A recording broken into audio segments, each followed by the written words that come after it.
Hello and welcome to Property Box Weekly News. I'm Simon Evison.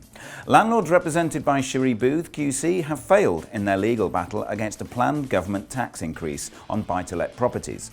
The campaign group Axe the Tenant Tax, led by private landlords Chris Cooper and Steve Bolton, argues that new rules to be phased in from 2017 amount to an unfair tax on tenants because they would drive up costs for buy-to-let investors, and went to court seeking a judicial review.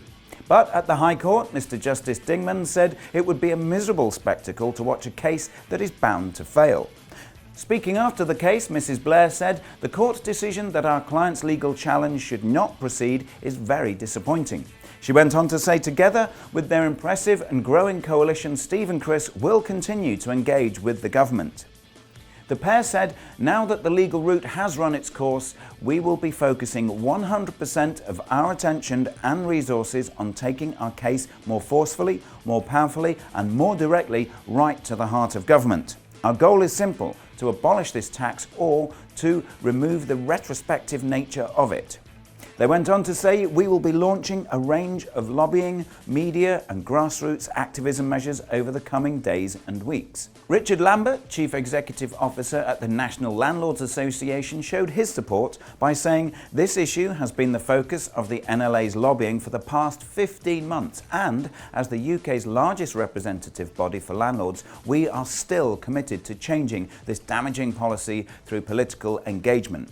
We urge all landlords to join us in this fight." The tax relief change will curb the amount of mortgage interest landlords can offset against tax on their property investments, and could mean buying and renting out property is no longer viable for some. Its introduction in April 2017 will arrive a year after the stamp duty hike that added a 3% surcharge to the tax on purchasing buy-to-lets and second homes. Some experts believe that as a result of the moves brought in by former Chancellor George Osborne, rents could rise or tenants could be evicted as landlords look to sell before they are phased in. If we look to the failed experiment in Ireland, where rents did indeed rise by 50% over 3 years, many say similar will happen here and the impact will be felt far and wide, and it's the tenant who will be hit hardest. It's likely they are set to see unprecedented rent increases over the coming months and years, which will be a very clear and direct consequence of this legislation. Bolton and Cooper were keen to point out that for many it will also mean the loss of their homes, because vast numbers of landlords will be forced to exit the market. David Smith, Policy Director for the Residential Landlords Association, will also be following the political path and remained hopeful with this comment. "The autumn statement next month provides an important opportunity for the government to make changes that will support the development of the new homes to rent the country desperately needs." The RLA has already met with Treasury officials to discuss the issue, and it will continue to lobby for changes that are good for tenants and landlords. However, Betsy Dillner of campaign group Generation Rent, which represents tenants and thwarted first-time buyers, said, "For too long the tax system favoured people who bought homes to make a profit over people who just wanted somewhere to live. The government's recent tax changes should help to dampen speculation and give an advantage to people who have to date been shut out of the housing market." There's clearly many sides to this issue, and there will be further developments in the future, which we here at Property Box will keep a close eye on. And finally, the house used in the Harry Potter movies has come up for sale. 4 Privet Drive, where Harry spent his childhood years before leaving for Hogwarts, is on the market for £475,000. It has 3 bedrooms, enough for a married couple, their overindulged son, and their overindulged son's second bedroom.